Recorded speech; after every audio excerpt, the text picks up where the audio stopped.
ঈদের নামাজের জন্য দীর্ঘ লাইন। এখন ভিতরে চলতেছে প্রথম জামাত। তো আমরা যারা দ্বিতীয় জামাতে নামাজ পড়ব তারা এভাবে সবাই সিরিয়ালে দাঁড়িয়ে আছে। প্রথম জামাত শেষ হলে সবাই সিরিয়াল বাই ভিতরে ঢুকবে, যেন কোনো বিশৃঙ্খলা না হয়।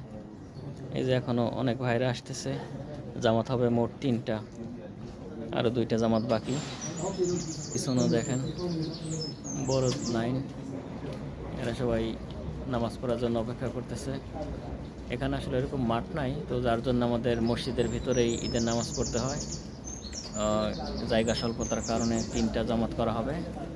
আমরা দ্বিতীয় জামাতের জন্য ওয়েট করতেছি। প্রথম জামাত শুরু হয়েছে ভিতরে।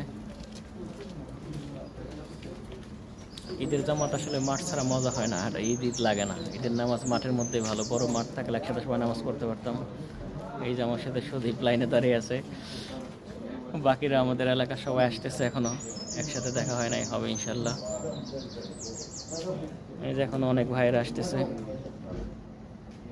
তো যদি বড় মাঠ থাকতো তাহলে আমরা সব একসাথে নামাজ পড়তে পারতাম, ঈদের আনন্দটা আরও ভালো লাগতো। তো যাই হোক, যেভাবে হোক নামাজ পড়তে পারতেছি, এটাই বড় কথা। সবাইকে ঈদ মোবারক।